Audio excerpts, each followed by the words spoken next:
ఆ వచ్చిన వ్యక్తి మాతో మాట్లాడుతున్నవన్నీ రికార్డు చేసిండ్రు.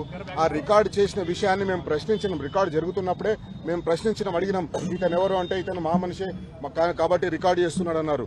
కానీ ఇప్పుడు పోలీస్ వాళ్ళని అడిగితే ఆయన ఎవరని అడిగితే మాకు తెలియదు అంటున్నారు.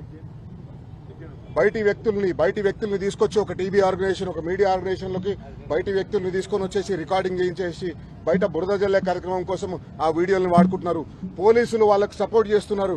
ఎవరైతే బురద జల్లే కార్యక్రమం చేస్తున్నారో, ఎవరైతే బురద జల్లాలనుకుంటున్నారో ఆ బురద జల్లాలనుకునే వాళ్ళ చేతిలో పావులుగా మారిపోయి ఈరోజు మా దగ్గర ఇన్వెస్టిగేషన్ పేరుతోటి వాళ్ళనందరినీ తీసుకొని వచ్చేసి ప్రైవేట్ వ్యక్తుల్ని తీసుకొని వచ్చేసి ఆ ప్రైవేట్ వ్యక్తులతోటి వీడియో రికార్డింగ్ చేపించి ఆ వీడియో రికార్డింగ్ ని సోషల్ మీడియా గ్రూప్స్ లో పంపించి బద్నాం చేసే ప్రయత్నం చేస్తున్నారు. టీ న్యూస్ లో పనిచేసే ఉద్యోగులను బద్నాం చేసే ప్రయత్నం చేస్తున్నారు. టీ న్యూస్ లో పనిచేసే ఉద్యోగులను టార్గెట్ చేస్తున్నారు.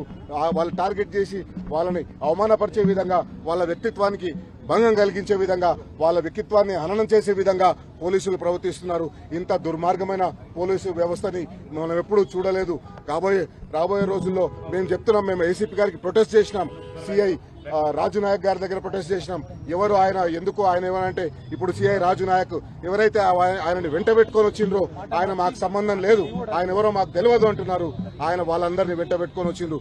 పోలీసులు గాంధీ భవన్ నుంచి పనిచేస్తున్నట్టుగా కనిపిస్తుంది. పోలీసులు గాంధీ భవన్ నుంచి అయితే ఆదేశాలతో పనిచేస్తున్నట్టుగా అనిపించింది. లేదా పోలీస్ కంట్రోల్ రూమ్ లో ఉండే ముఖ్యమంత్రి గారి ఆదేశాల మేరకు పనిచేస్తున్నట్టుగా కనిపిస్తుంది.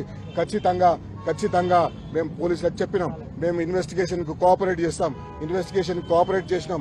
నిన్న కూడా కోఆపరేట్ చేసినాం. ఈ రోజు కూడా కోఆపరేట్ చేసినాం. కానీ ఈ రకంగా దుర్మార్గంగా ఇన్వెస్టిగేషన్ అని పేరు చెప్పి రికార్డ్ చేసిన వీడియోస్ అన్నింటినీ బయటికి పంపించి పోలీసులు దుర్మార్గంగా ప్రవర్తిస్తున్నారు. మేము దీనిపైన చట్టపరంగా ముందుకు వెళ్తాం, చట్టపరంగా చర్యలు తీసుకుంటాం. వాళ్ళు